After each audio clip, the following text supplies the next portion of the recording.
the thing is I kind of go, if our body has it, why do we need to medicate it, right? Or why do we need to alter that signaling? So it's not always that we're like, oh, this is terrible. It's what's not working in the body. That's where I love to be, because that's where change happens, right? And instead of 1 to 2 minutes, they last days. So what that means is that whole point of that drug design is to kind of, I don't want to say like ramp up, but it does. But if you ended up losing a lot of muscle, you ate minimally, you were under eating, you're undernourished, your insulin sensitivity and your blood sugar issues can actually be worse than when you started. It's not that moral failure. It's not that metabolic adaptation issue. It's really, that's a mechanism. Something's been going into your body to repress a system that already works. And it's how many people stop cold turkey. So this is what I'm saying. What's the conversations you're having with your doctors about that plan should you want to come off, right? This is Keep It Clear. Real conversations about skin, acne, and women's health without the overwhelm. Because you deserve answers that actually make sense. Today's episode starts now. So Cris, I don't know if you've ever heard about GLP-1s before. Ooh, spicy. Because they're kind of everywhere right now. Like GLP-1s, just like they have taken over the Ozempics, the Wegovy's, the Mounjaros. And we are getting the questions rolling on in. So today, we're going to get curious about what's actually going on, because I want you guys to understand, what do GLP-1s actually do? What's going on in the body when you take them? What happens when you stop? The skin angle, obviously, we need to be talking about why your skin reacts. If you choose to take it, how are we supporting the body? How do we want to be supporting the body if we're not taking it? And guess what? Natural compounds that work on similar pathways in your body as GLP-1s. If you want an alternative, we got them for you. I like it. Okay, so I'm going to keep this very inquisitive today. Yes, we wanted to keep this as a neutral stance, as neutral as possible. We want to tell you what's going on, because we are so big on having making informed decisions, no matter what decision you make for yourself. Because again, you don't have to make the decision that Cris and I do. We just want you to be informed about your body and the options and the choices that you can make, so you can be informed when you make the decision for yourself. Essentially, it's education, right? Yeah. We really, and you've probably heard me say this a million times, we want you to bring curiosity to these podcasts, right? We're not here preaching the gospel. We're not, your opinions don't have to be my thoughts, vice versa, these types of things. So yeah, it's just, it's a spicy topic because it's everywhere. Everywhere. Like, I think like this, when we look back, in like historical times, we're going to look back on this last year's, this is the GLP-1 peptide era. All these peptides. Yeah. Cris has to really kind of come to terms, because they're not going anywhere, but they're not. I just need the industry to tighten up and I'd be fine with it. Yeah, we need some better regulations is what we want. And then we'd be okay with it. Because peptides, like, they can be doing some pretty incredible things. Like, the research that I've done, I'm like, this is truly the next wave in the health and wellness world. And GLP-1s is part of that. So let's talk about it. GLP-1 is a hormone that your body produces, right? Glucagon like peptide 1. It's released by the L cells in your gut after eating. This is not something that's new to the body. Your body's been doing this job your whole life. You just didn't know about it. So what is this actually doing? This is helping to signal fullness to your brain, saying, hey, I'm full. We don't need to be eating anymore. It's going to be slowing gastric emptying, which is just a fancy way of saying like just slowing how like your food digests and move through the body. So it's going to do this at a more gradual pace. It is going to be triggering insulin release when blood sugar raises. It is suppressing glucagon in the body, the hormone that raises blood sugar, and it is supporting beta cell function in the pancreas. This lasts for 1 to 2 minutes, so your body is actually breaking down really fast, and it's a short, sharp signal after eating. Oh, and I should say what stimulates the natural release of it. It's natural release protein, fat, fiber, bitter foods, short-chain fatty acids, gut bacteria, your gut microbiome, which is really cool. Helps make this hormone work.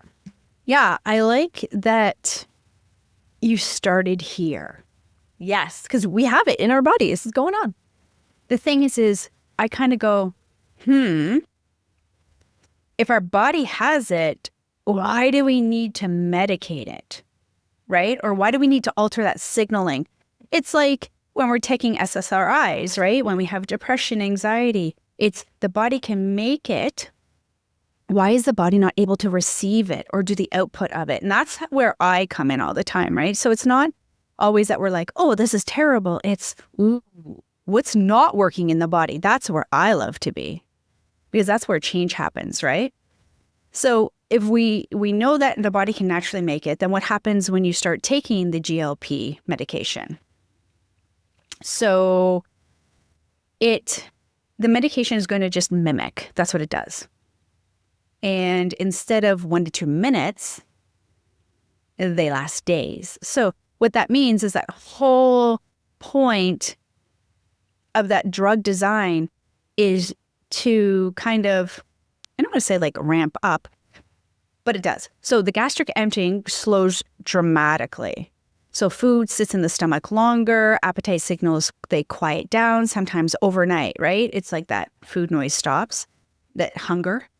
Some people feel nauseous, fatigue, constipated. The body's adjusting to that signal that used to last minutes, now lasting days. And then the blood sugar starts to stabilize for many people. So that's the concept of it. And they say that this is typically done within a week to 4 when you're on the medication. When we look at months 2 to 6, this is where people will start to potentially see that weight loss that can start to accelerate, right? The body composition starts shifting, stored fat releases, really, which means that stored like estrogen, environmental compounds, that fat-soluble vitamins, they're entering that circulation. Can't forget the liver and the gallbladder, right? They are working harder. So we don't like to already have taxed organs working harder. But the muscle loss, it starts if protein intake is too low. So this is very common. So some people start noticing skin changes here, right? They might even see new breakouts, hair shedding, really changed in skin texture. But like you're also what they call like Ozempic face and Ozempic butt, where like you start losing this. And it's like because Ozempic is, or we should say GLP-1s, are, really shutting off that hormone signaling. You may like you're not eating as much, but also if you weren't eating a high protein diet to begin with, this is really going to become apparent. Yeah, because when we don't have enough protein, the body just, for even lack of energy metabolizing, has to go into stored tissue, muscle tissue, and it goes nom, nom, nom, nom, nom, and then it starts to eat our muscle tissue.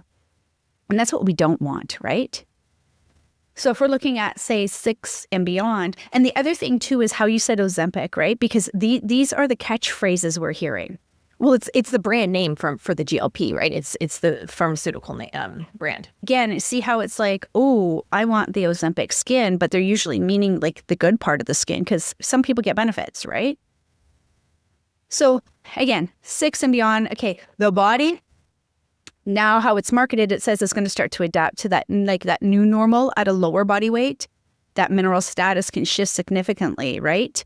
So just watch, because if we're not intaking food or a gastric emptying is being controlled and slowing, then what's happening there?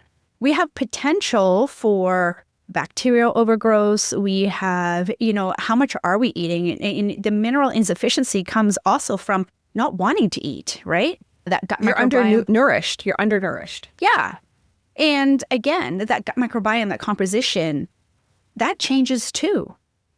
So for some people, this is a great place. For others, right, this is where the cracks in the foundation start to show.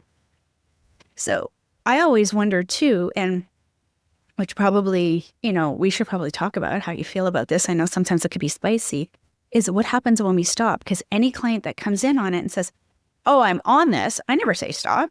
I say, oh, okay. What is the course of action between you and your doctor when you stop it? And they're like, what do you mean? And I'm like, well, when you stop it, you're using it for weight loss. And when you get the weight loss, what's the course of action? Oh, my doctor never said anything. Oh, okay. So want to talk about what happens when you stop? And I would love to talk about this because This is a really big question, and I'm only seeing people talk about it here and there. Is like, well, literally, what happens when you stop this medication?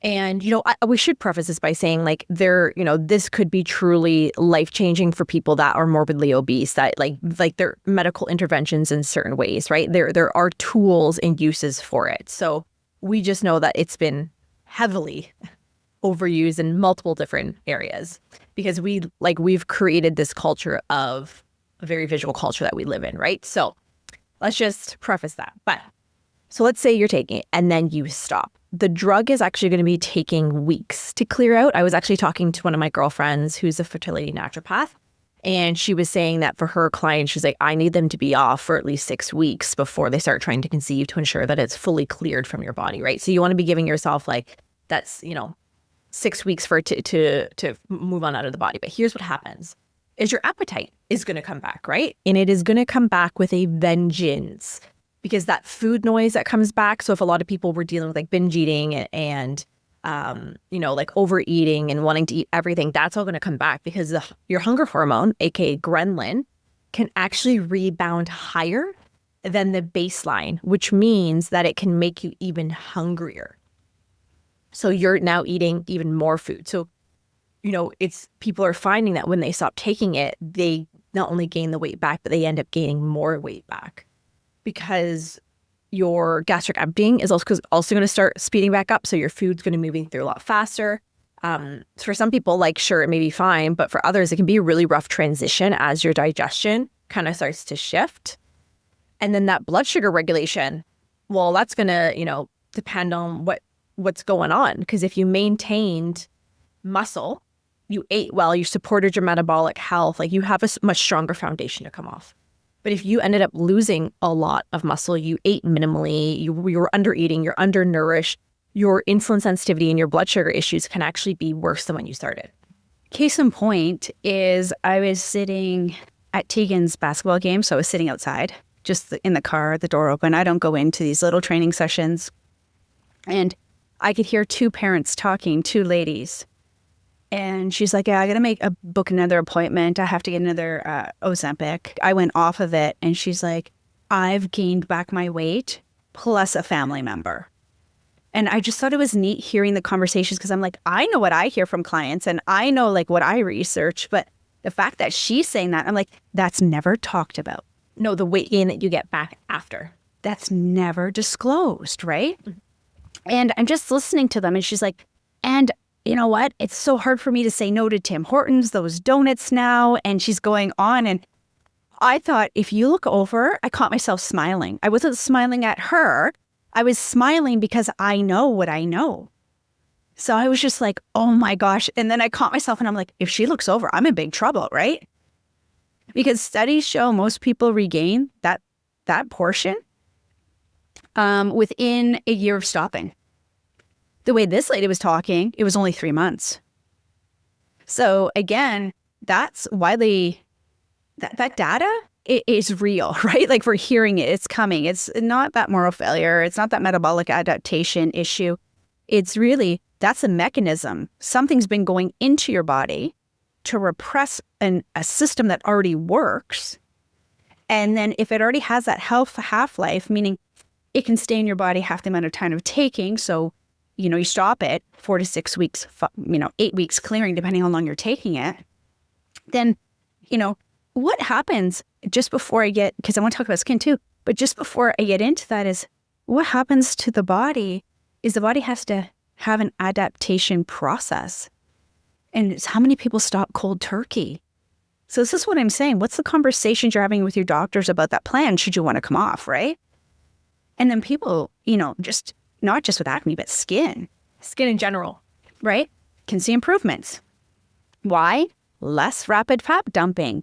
Hormones are like settling. Remember that ghrelin you talked about, that leptin, those are hormones, they're fat-based.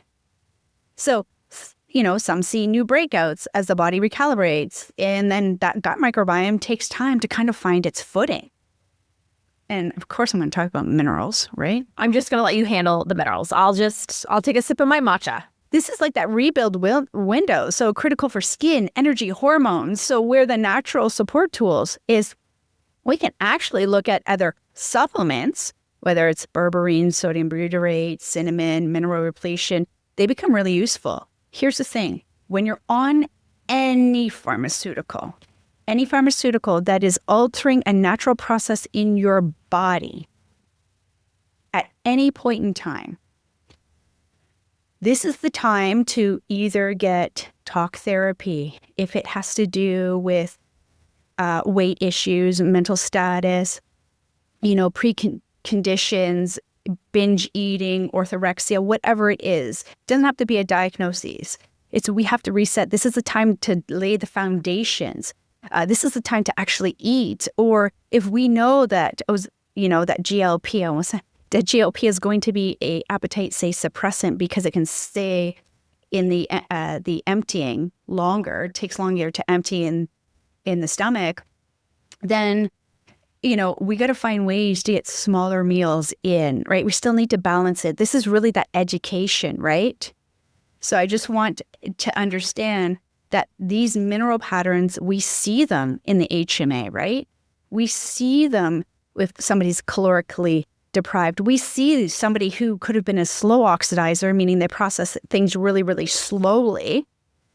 And if they're processing things really slowly and we're slowing that process even more, oh my gosh, right? So that's where I get concerned for people, depending on what the state is of where they are in their health journey. Fair? Now, we have to talk about the skin angle being keep it clear here in the Acne Nutritionist. So let's move into what might be going on with the skin when we decide to take a GLP-1 and why it's happening. Because this is something that I haven't seen anybody talk about. So let us talk about it, Cris. Fasten your seatbelt. Fasten your seatbelt, everybody. So I'm trying to be really good. Cris and I are trying to be very, very good here. Very good. So number one, let's talk gastric emptying, right? Again, gastric emptying is how quickly or slowly your food is moving through your digestive tract. This is one of the key ways that GLP-1s help with fullness and your blood sugar, right? It also means that food can sit longer in your stomach and small intestine. We're going to talk about that. So we're going to talk about that. So for those that have pre-existing sluggishness, maybe of SIBO, maybe you have, overgrowth going on, this is going to be compounding the issue. Because Cris, what is something we talk about all of the time? Almost on every episode, it is going to be your digestion and your poop and how this is such a critical component to your health and your skin. Yeah. Right? So if we are looking at, I'm always saying, if we have food sitting too long in the digestive tract, guess what? The hormones and toxins and bacteria and all of the things that we're trying to get rid of, we're going to see those start to reabsorb back into the body, head back in circulation. So now we have high levels of inflammation, toxicity, and hormonal imbalance because we're not moving our stool out of our body quick enough. And another thing is if it's sitting too long in our stomach and our gut, then all of the bad bacteria and yeast start to use that as like their little buffet and start eating it, and then they can overgrow. So this is where we can be seeing overgrowth happening. So this is where maybe we're getting higher levels of inflammation, which could be leading to skin. Again, none of this has been studied. We don't know, but doing what we do and all of the knowledge that we have, these are the connectors that we're able to make based on how this works in the body and the things that we know about acne. Yeah. So really the big question becomes is how are you going to be supporting digestion if that transit time changes? Yeah, and that's where it's not about just taking, Miralax or Restoralax, right? Please, oh my God. I need an episode on that. Oh, yeah, I like that too. That's one of my... I know. I just take Miralax every day. If I told you the ingredients in there. So, when you're talking about digestion, there's also that rapid fat loss and how it releases stored compounds, right? So if we look at the fat tissues, stores estrogen, even those environmental toxins. How many episodes now does that not come up, environmental toxins, right? Because I swear to God, I could put it into every episode. I have to hold back on talking about them too. Right? Even fat-soluble vitamins. So when fat releases quickly, the liver simply just has more work to do. And I know I alluded to that, but that's the mechanism. So skin's one of the body's elimination pathways. We know that because everybody's educated in that. So when the liver is overwhelmed, who do you think has to, yeah, the skin is just like, don't worry, girl, I got you, right? I got you, girl. But this isn't just specific to GLPs. Like this happens with rapid fat loss across the board. So let's just put that one out there. 100%. So we don't have to worry about that, right? But then we also have the nutrient density kind of per calorie. You know what I mean? And that sounds eating less. Not just exactly. If you are eating less, you need more nutrient dense in each bite, right? So that's why I said you need to look at what you're doing at your plate. You need to look at how you're getting it in. If you don't have hunger, do you feel like eating? No. And again, that's very same to stimulants, like say ADHD with the repression. Same kind of concept. So, we're going to have zinc and B vitamins, protein, omega-3s, fat-soluble vitamins, right? Are they critical for the skin? 100%. 100%. Right? So what I'm saying is we need to learn how to eat smarter. Conversations, this is not bad conversation. It's this is nutrient dense and this is supporting and this is yummy. This is where your food quality needs to be. Like it needs to be one of the most important things. Like you need, like if you are under fueling your body. Like we need to make sure just because you don't feel hungry, like your body is going to be starving on the inside and like every body system is going to suffer. So if you're not eating enough protein, guess what? Your liver is going to suffer. Your skin is going to suffer. If your gut's going to suffer. If you're not getting all of those fat soluble nutrients in, your hormones are going to be suffering. So you need to be making sure you're having super nutrient dense food and being actively aware of getting enough food in. Well, what about the one? Tell us about the microbiome then. Well, let's talk about the microbiome. We talked about it a little bit, right? When it's slowing down motility and slowing down digestion. But here's the thing. If we're not eating enough food, guess what your microbiome needs? Your microbiome actually, it eats just like the bad stuff. Your microbiome, it's getting the good things. So, for example, like a lot of times on a GI map, I often will see low Akkermansia. And this is like a specific type of gut bacteria. And it eats polyphenols. So think like, grapes and all of those rich antioxidants, pomegranates, cranberries, all of these ways. So if we're not eating a variety and rotation as we like to preach, your gut microbiome is going to suffer. Yeah. And it's not just about taking that probiotic, which irritates me more than anything.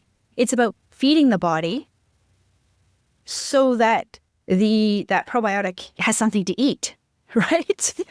That's where some, because some shifts are neutral, some are favorable, some create imbalances. This is what's going to happen. This is where targeted gut support really becomes interesting, right? This is our wheelhouse.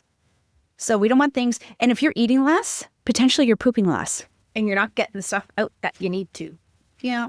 So I just have to bring up that my poor bile flow and the gallbladder that I love. You want to know what? I need to put out some more posts on bile because he does not get any attention on social. Yeah, because GLPs have a known association with the gallbladder changes, right? Again, go check it out. So bile is how we move estrogen, toxins, fat-soluble waste out of the body. I am constantly talking to people, especially women, about this, right?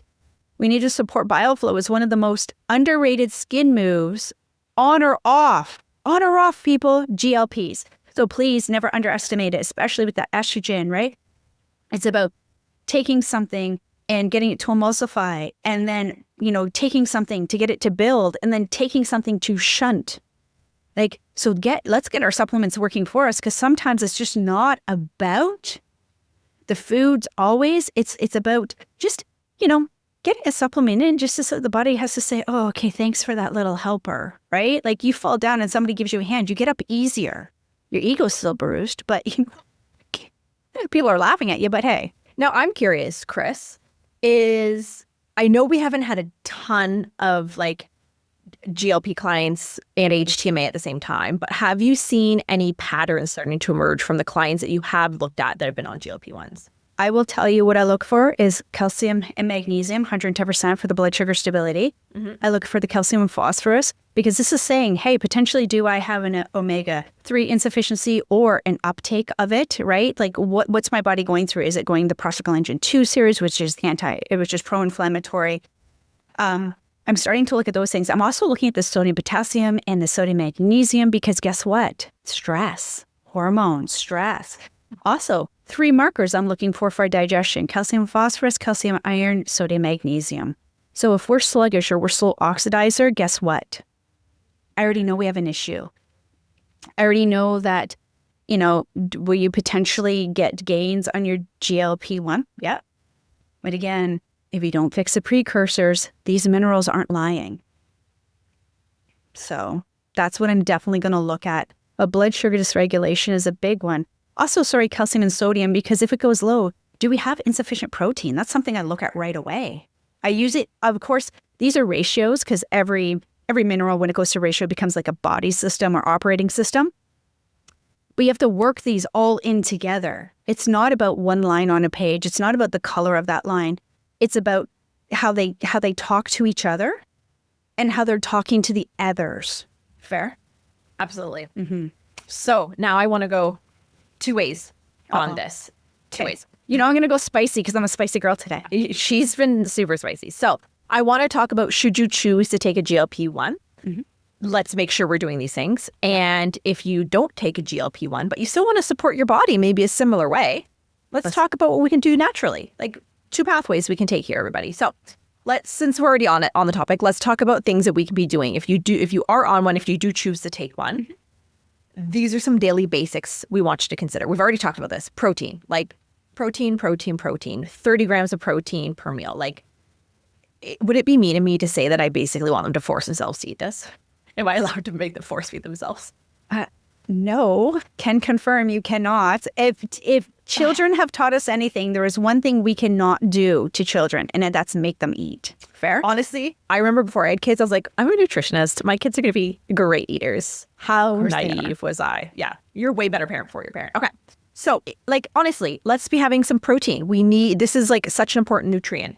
We want to be having mineral-rich food. So putting sea salt, those Himalayan pink salt, maybe trace minerals in our water. We want leafy greens, bone broths, anything that is giving us all those wonderful minerals.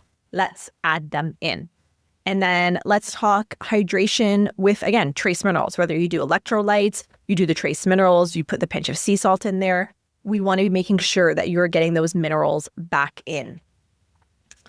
Then if you haven't guessed it yet, we want to be making sure daily bowel movements. This is a non-negotiable, everybody, because if you are not pooping, we need to be getting that out.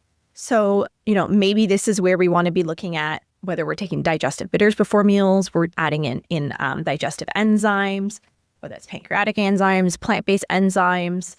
Maybe you're looking at some ox bile. So if you need to be supporting your bile flow, and like we talked about your gallbladder, your bile flow, if you don't have a gallbladder, ox bile is a non-negotiable for you for the rest of time. If you're vegan. Yeah, TUDCA, taurine, there's lots of different ways to be supporting bile. Lots of different ways. But those are the foundational habits, is eating enough food. Oh, and we should say variety and rotation. I want you to still make sure that you're getting a variety and rotation of different foods throughout your week, because your gut microbiome needs, in an ideal world, if you could be eating 30 different plant foods in a week, that would be great.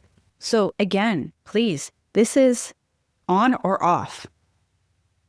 The only difference is when you are on it, you're going to feel less enticed to do it. Because, hunger really drives motivation, doesn't it? Yeah. We also have some supplements, right? We talked about that. Practitioner. Yeah. I want to give you a little caveat to this. Oh. So what's really interesting, we love a gut zoomer. So we love our GI maps. There's a step up from a GI map, which is called a gut zoomer. It's even more widespread test. I did one on myself about 3 months ago, obviously, as I like to do.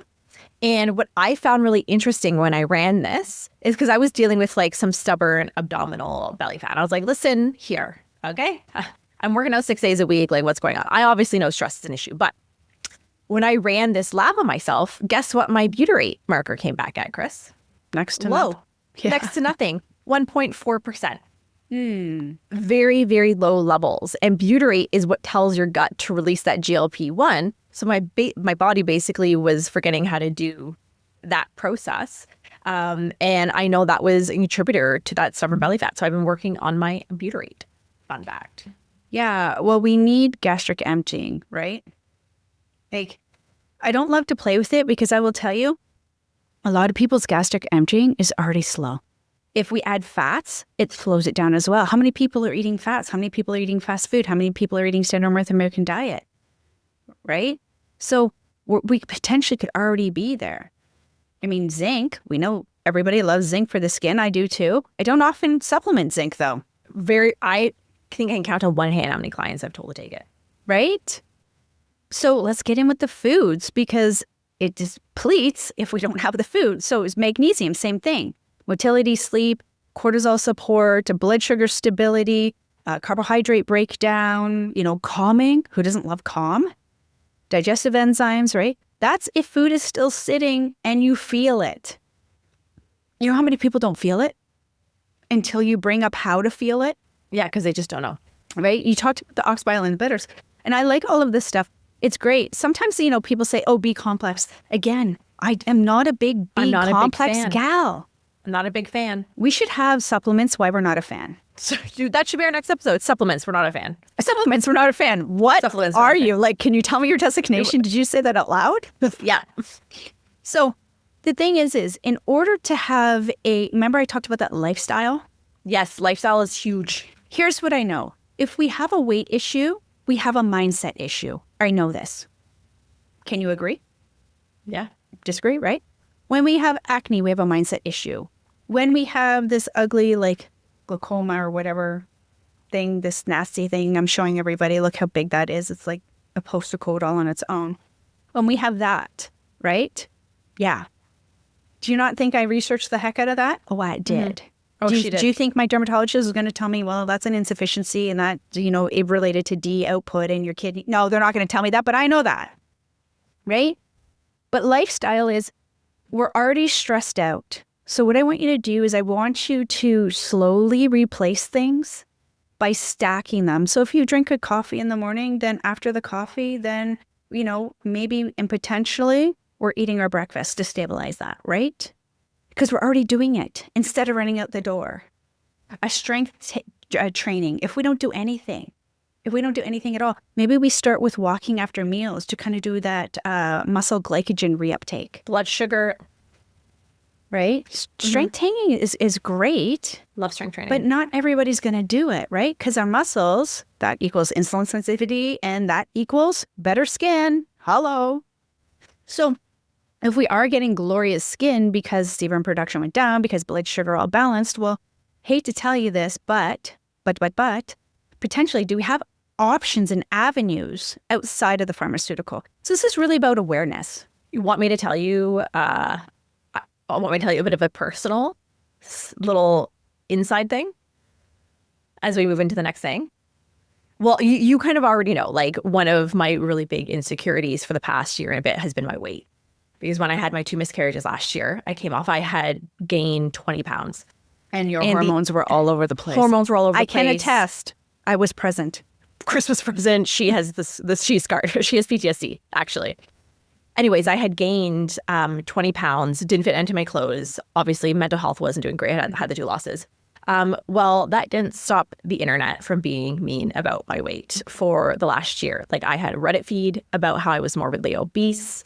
I get some random comments here and there DMs being and oh, yikes, you have a weight issue, a lot of comments about my weight. So it has really, really, really, really impacted me. I'd never been really thought about my weight before, but this past year has been one of the top things weighing on my mind. And it's impacted so many areas of my life. So I was super tempted for GLP-1s, and knowing what I know, it was such a backwards mindset for me. But I was I know that when you feel so crappy about yourself, you're you're desperate at that point. So I was how can I be supporting my body to take the second path? I choose not to do it, but how can I still be getting those same effects on my body through natural options? So I said, I ran a gut test because I was okay, what's happening in my gut? What's going on with my sodium butyrate? Those are things I wanted to know. So these are the things that I've been doing, natural compounds that have been working on similar pathways. So I also strength train. I do Pilates 2 to 3 times a week. I was doing really well with my strength training, but I fell off the bandwagon a little bit. So I need to get back on with my walking and strength training, but that was helpful. Anyways, natural compounds, berberine. I've been a really big fan personally of berberine. And again, my labs showed that it was really helpful. It's a really popular alternative. You'll see quite a bit on social media right now because what it's doing is it helps to support blood sugar regulation, helps with your gut microbiome. It's not identical to a GLP-1, but it's working on the same metabolic pathways. And this can be good in short term. We don't want to be doing it long term, but it can be really great for blood sugar.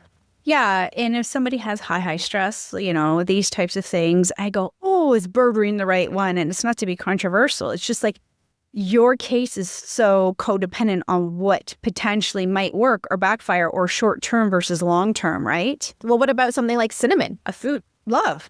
Yeah. It's so underrated. Please, please, right? Sodium butyrate. Mm-hmm. I don't know if did you take that one? I did, yeah. So I add Ceylon cinnamon to like my matcha, to like anything sweet. I will add extra cinnamon, right? Because it's helping to support insulin sensitivity with your post meal. Sodium butyrate was another one that I did add in based on my labs, which we learned, right?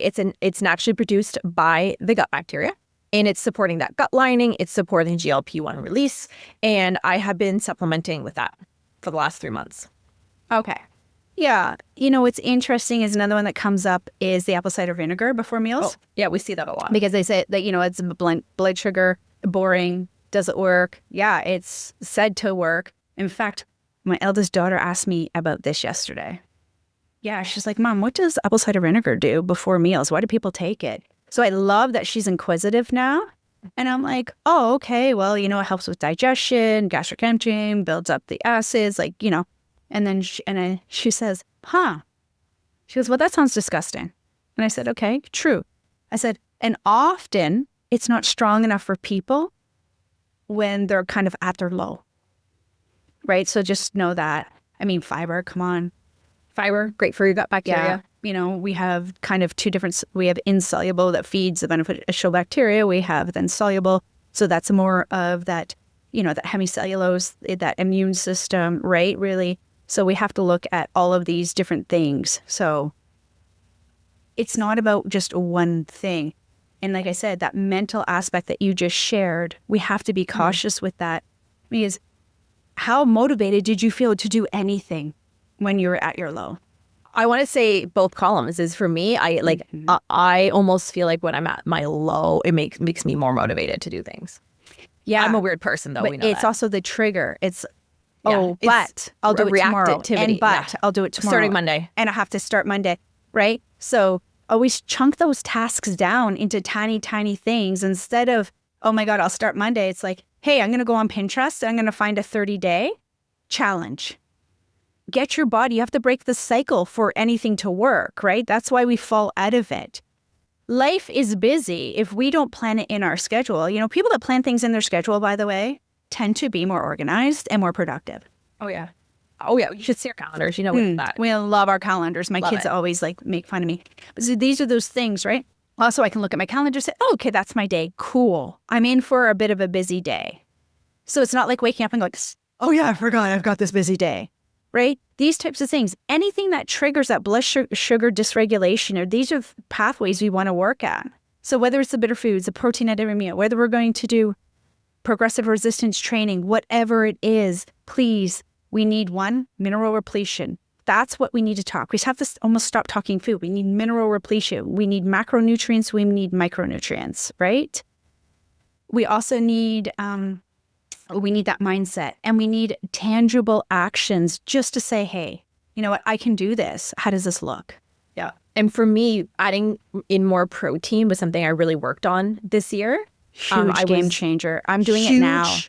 It's a huge game changer. Like I upped my protein to 140 grams a day. So getting anywhere from 130 to 140 is my range, right? I'm probably getting about 136 on average.